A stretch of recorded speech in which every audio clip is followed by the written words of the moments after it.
de lumière que l'enfer leur dit Asri' ya mu'min fa inna nuraka atfa'a nari.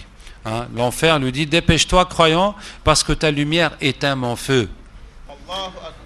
Alors il y en a qui passent comme l'éclair, puis il y en a qui passent à la vitesse du vent, puis il y en a qui passent comme un cheval qui court, et il y en a qui passent en courant, il y en a qui passent en marchant, il y en a qui passent en rampant, et il y en a qui a une lumière clignotante. Un coup elle s'allume, il avance, et puis la lumière s'éteint, il va tomber. Quand il commence à tomber, la lumière se rallume, et il continue comme ça. Et l'enfer a des crochets qui attrapent les gens. Et le prophète sallam dit il y en a qui est griffé et qui réchappe, et il y en a qui tombent dans l'enfer. Et les gens passent de l'autre côté, et quand ils sont passés, ils arrivent devant le paradis. Devant le paradis, il y a un arbre. Sous cet arbre, il y a deux sources qui jaillissent sous l'arbre. Et les gens viennent, ils vont se jeter dans la première source, ils vont se baigner dedans, ils vont se laver dedans. Quand ils vont se laver dans la première source, leur corps change, leur corps se métamorphose. Ça devient le corps des gens du paradis. Ils ont une hauteur de 30 mètres et ils ont la beauté de Youssouf alayhi salam. Dans le prophète sallam a dit que Allah a partagé la beauté en deux, il a donné la moitié à Youssouf alayhi salam et la moitié entre tout le reste de l'humanité. Chacun va reconnaître l'autre, mais on va être très très beau par la grâce d'Allah tabaraka wa ta'ala. Et ce corps, ils vont rentrer au paradis, ils ont 33 ans et les femmes ont 18 ans. Et un an après, tu as toujours 33 ans. Et 100 ans après, tu as toujours 33 ans. Et 1 million d'années plus tard, tu as toujours 33 ans. Ça vieillit pas, ça se fatigue pas, les cheveux ne blanchissent pas, c'est comme ça. Les dents ne tombent pas, tu ne connais plus la maladie, tu ne connais plus la fatigue, tu ne connais plus la douleur. Parce que dans ce monde, si on s'assoit trop longtemps, on est fatigué. Si tu es debout trop longtemps, tu es fatigué. Même si tu dors, tu t'allonges trop longtemps, tu es fatigué aussi. Mais dans le paradis, on ne connaît plus ça. On ne connaît plus la fatigue, on ne connaît plus l'effort. On n'a pas besoin de faire un effort. Ni pour s'asseoir, ni pour se lever, ni rien du tout. On fait tout sans effort. Et ils ne connaîtront plus jamais la saleté. Il n'y a pas cette transpiration que tu te grattes, ou des boutons, ou quoi. Il n'y a pas dans le paradis de se gratter la tête, ou de mettre ses doigts dans les oreilles ou dans le nez pour enlever les choses qu'il y a dedans. C'est fini tout ça. Et ils viennent dans la deuxième source, ils vont boire dans la deuxième source. Quand ils vont boire dans la deuxième source, c'est leur intérieur qui est changé. Leurs intestins sont changés. Maintenant, tout ce qu'ils vont manger, ça va sortir du parfum sur leur corps, comme de la transpiration ou comme un rot. Ils mangent seulement et c'est le parfum qui sort. Il n'y a pas de toilette au paradis. Il n'y a pas de douche non plus. Pas de masha'Allah. Et donc quoi? Et puis, quand ils boivent de la deuxième source, leur cœur est lavé. Il n'y a plus aucun mauvais sentiment, aucune rancune, aucune jalousie, aucune méchanceté qui reste dans leur cœur. Et leurs esprits sont lavés. Il n'y a plus aucune mauvaise pensée qui va venir dans la tête. Il n'y a pas dans le paradis de Shaitan qui va te faire des mauvaises idées dans ta tête. Et quand ils rentrent dans le paradis, la personne rentre dans le paradis, il voit une lumière, une immense lumière, et il se prosterne. Et c'est son serviteur qui lui dit « Maître, mais pourquoi tu te prosternes ?» Il lui dit « Mais j'ai vu mon Dieu. » Il dit « Mais je ne suis pas ton Dieu, je suis ton serviteur. » Et il lève la tête, il voit son serviteur. Et son serviteur lui dit « Viens maître, je vais t'emmener faire le tour de ton paradis. » Le tour du paradis, est-ce que vous savez c'est combien le tour du paradis? Ça va faire combien? Le prophète sallam dit que Moussa alayhi salam a demandé à Allah, Ya Allah, quel est l'homme le plus bas au paradis? Quel est le plus bas niveau dans le paradis? Et Allah Ta'ala dit, c'est quelqu'un qui vient après que les gens sont entrés au paradis. Et c'est le dernier à sortir de l'enfer. Et il arrive, et Allah lui dit, vas-y, rentre au paradis. Et quand il vient, il lui semble qu'elle est pleine, qu'il est plein. Et il dit, Allah, mais il est plein, j'ai pas trouvé de place. Et Allah lui dit, vas-y, rentre au paradis. Et il trouve encore que c'est plein. Et il revient dire, Ya Allah, c'est plein, j'ai pas trouvé de place pour moi. Et Allah lui dit, est-ce que tu acceptes d'avoir comme le royaume d'un roi de ce bas monde? Comme on va dire, tu as le Burkina pour toi, c'est ça qui est chez toi. Il dit, Allah, j'accepte. Et Allah lui dit, tu as ça, et la même, et la même, et la même, et la même. 5 fois. et il dit Allah j'accepte, et Allah lui dit tu as ça et 10 fois plus encore, 50 fois, comme un royaume, comme un pays dans ce monde. Et tu as tout ce que tu désires voir et tout ce que tu as envie.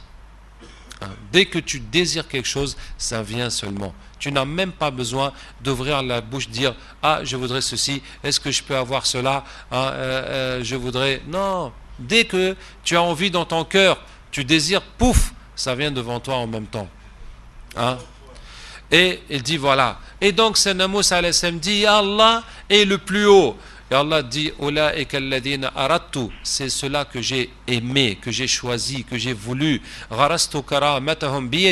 J'ai planté leur récompense de ma main et je l'ai scellé. Aucun œil n'a vu, aucune oreille n'a entendu, aucun cœur humain n'a imaginé. Et le prophète sallam dit lisez waqra'u in shi'tum fala ta'lamu nafsun ma ukhfiya lahum min qurrati a'yunin jaza'an bima kanu ya'malun. Il y en a qui ne savent pas ce qu'on leur a préparé comme joie des yeux à cause de ce qu'ils faisaient, en récompense de ce qu'ils faisaient, qu'on ne peut pas s'imaginer la récompense qu'Allah va nous donner. Donc regardez mes frères, le dernier qui rentre au paradis, il a 50 fois comme un pays de ce monde. On va dire comme 50 fois le Burkina, pour être comme ça, pour avoir une idée. Ça, c'est chez lui. Ça, c'est son domaine. Est-ce que vous voyez que cet homme-là, le dernier qui sort de l'enfer pour aller au paradis, il n'a pas de hasanat, il n'a aucune hasanat. Au contraire, il a un déficit énorme. Il ne va pas trouver dans son paradis les arbres du tasbih, les palais, des prières, des nafils, les récompenses du ramadan. Rien, il n'y a rien de ça. Il n'y a rien. Puisque c'est un déficit monstre même, c'est juste la miséricorde d'Allah qui le permet de rentrer au paradis. Mais le prophète sallallahu alayhi wa sallam a dit que l'arbre dans le paradis, le cheval va courir 100 ans sous son ombre sans la traverser. Ça veut dire quoi? L'ombre de l'arbre, c'est quoi? Il n'y a pas dans le paradis un soleil qui fait la lumière. La lumière, c'est le trône d'Allah. Le trône d'Allah, c'est le toit du paradis. Le trône d'Allah, c'est ce qui est au-dessus du paradis pour tout le monde. N'importe où tu es au paradis, tu lèves la tête, c'est le trône d'Allah qui est au-dessus de toi. Et c'est la lumière du trône qui éclaire le paradis. Le prophète sallallahu alayhi wa sallam a dit l'espace d'un arc dans le paradis, c'est mieux que ce monde et ce qu'il contient. Donc, un demi-mètre carré dans le paradis comme ça, c'est mieux que tout ce qu'il y a dans ce monde. Dans un autre hadith, et la place du pied de l'un d'entre vous dans le paradis est mieux que tout le monde et ce qu'il contient. Là où tu poses ton pied, là où tu marches, là où tu poses ton pied, la surface de ton pied, c'est mieux que tout ce qu'il y a dans ce monde. Et l'or du paradis, c'est comment? Et les feuilles de l'arbre sont pierres précieuses, en diamant, en émeraude, en rubis, en saphir et en perles. Et le fruit de l'arbre, ces fruits viennent, se rapprochent. Quand tu as envie du fruit, le fruit descend jusqu'à toi.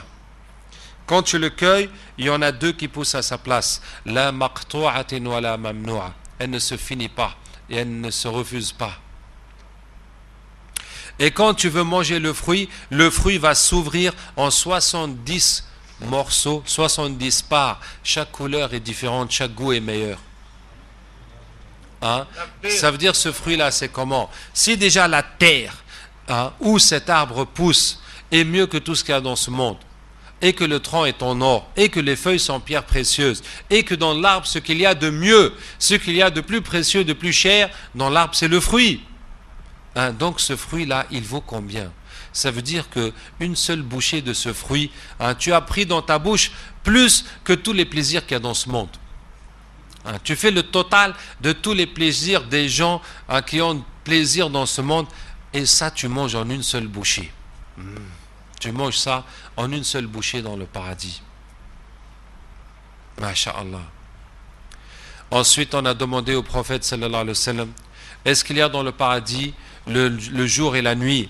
Il a dit, dans le paradis, il ne fait jamais nuit, il ne fait jamais noir, mais il y a le jour et la nuit.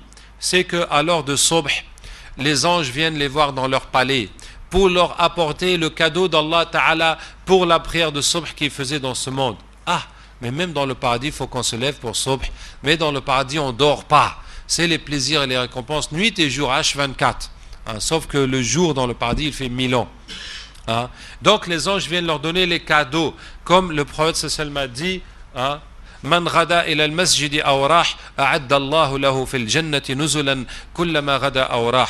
Celui qui va à la mosquée le matin ou l'après-midi, Allah lui prépare un accueil dans le paradis chaque fois qu'il va à la mosquée. Comme quelqu'un qui vient chez toi, donc il faut qu'on lui offre quelque chose, au moins de l'eau, sinon mieux. Mais chaque fois qu'on vient à la maison d'Allah, Allah Ta'ala aussi va nous offrir des choses. Hein, mais c'est dans le paradis qu'on va trouver ça.